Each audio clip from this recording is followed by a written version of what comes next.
Gracias por continuar aquí en Observatorio de TV UNAM. Estamos conversando con Olac Fuentes Molinar y Elsie Rockwell sobre la evaluación al desempeño de los maestros que se desprende de la reforma constitucional publicada a finales del mes de febrero.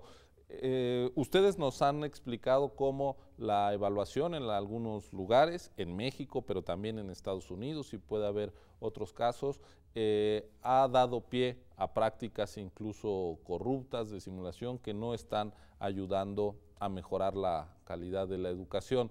Decía el profesor Olac Fuentes en un seminario que tuve ocasión de asistir, puede haber quien pretenda estandarizar la prueba a los maestros, pero los niños que están aprendiendo en México no son estandarizables, ni sus familias, ni sus comunidades, ni sus experiencias vitales, su condición socioeconómica. Elsie, esto nos puede dar una pista de al menos qué no hay que hacer con la evaluación, o sea, cuáles serían las cosas que tú dirías hay que evitar para hacer una mala evaluación. Bueno, yo sí soy de la opinión y que comparto con, por ejemplo, el doctor Martínez Rizo, de que no se deben hacer evaluaciones de alto impacto, que no nos van a llevar a ningún lado. ¿Las de alto impacto te refieres a...? Él los llama también evaluaciones censales, es decir, a todo el magisterio con una consecuencia inmediata en términos de su condición laboral o situación laboral.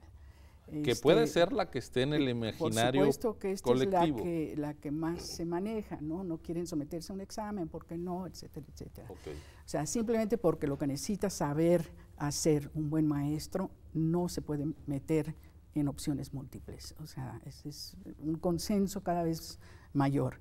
Se han planteado muchas opciones alternativas. Por ejemplo, se dice, bueno, sí, el maestro no tiene la responsabilidad de todo lo que sepa el niño, pero le podemos dar un pretest y un post-test, ¿no? Y a ver cuál es el valor agregado durante ese año. La complejidad técnica para hacer esto es enorme y obviamente duplica el costo de un aparato de evaluación, ¿no? Sin necesariamente realmente llegar a un resultado que sea indicador de la calidad del desempeño docente. Observar, ¿quién va a observar? ¿Quién va a observar y con qué criterios? Yo he revisado un poco lo que se llamó la norma, los estándares para el desempeño docente, estudios muy minuciosos que han hecho de comparación de este tipo de normas con otras, y están cifrados en términos tan abstractos. Es decir, sí, pues debe planear su clase, o sea, mirando al maestro, ¿sabes si planeó o no? ¿Es necesario realmente que un maestro muy bueno planee su clase o es más importante que sepa improvisar en ese momento? Improvisar en un sentido bueno, lo decía un jazzista, por ejemplo, que estudia maestros, ¿no? Es decir, ¿cómo puede entrar en ese momento a dar lo que requiere esos niños en ese momento, ¿no? Y la cuestión de observación implica un aparato de observación. Esto se ha hecho, por ejemplo, en el estudio de la Fundación Gates, ¿no? Recientemente, donde ellos proponen tres cosas. Uno, mantener el examen a los niños, en este sentido value added, de valor agregado. Segundo, una observación por 3 observadores de una clase videograbada. Y en último lugar, y probablemente el mejor indicador, la opinión de los estudiantes sobre sus maestros. Pero este estudio se hizo con 3,000 maestros voluntarios. No era un estudio generalizable a un país y mucho menos a un esquema de alto impacto, ¿no? Es decir, simplemente estaríamos hablando de incrementar la burocracia, aunque algunos han propuesto que sean los ATPs que asuman este rol. Los ATP son los asesores técnico-pedagógicos, una figura que supuestamente debe acompañar al maestro. Sin embargo, yo veo muy poca posibilidad de que esto realmente funcione.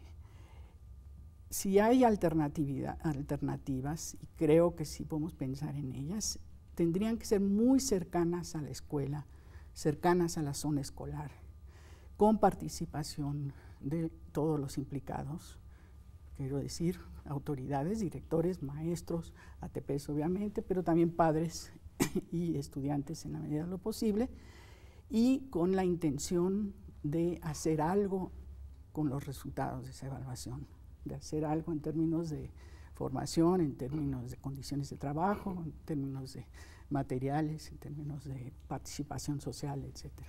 La evaluación que se imagina Elsie Rockwell, o que nos comparte OLAC, acompañada con el reconocimiento de la dimensión del sistema educativo o de la escuela básica en México, más su heterogeneidad, nos hace considerar otra variable, que es la del tiempo.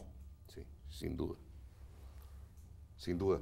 Yo pienso que es factible esta negociación que hay que hacer siempre entre lo deseable, tipo de maravillas de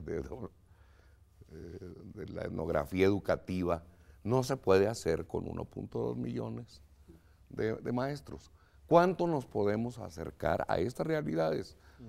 La escuela, los padres que están ahí, los niños, te lleva inevitablemente a cuál es la expectativa, la decisión del Ejecutivo y del Legislativo ahora en concreto.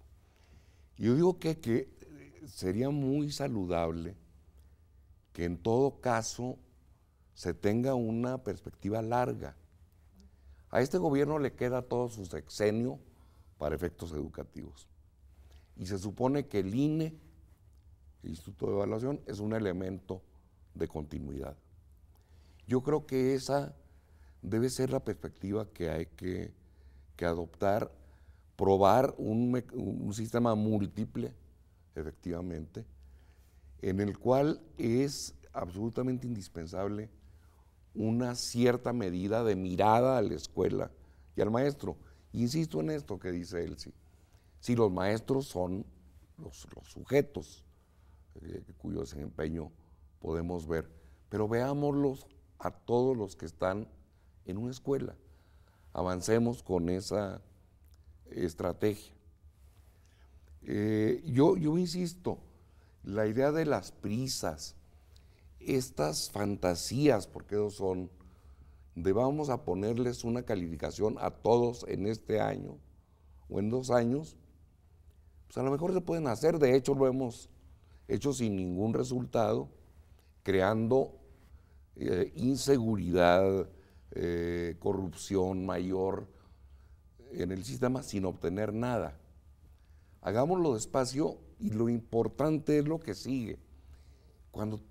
Si ya tenemos la evaluación, ¿para qué la vamos a usar?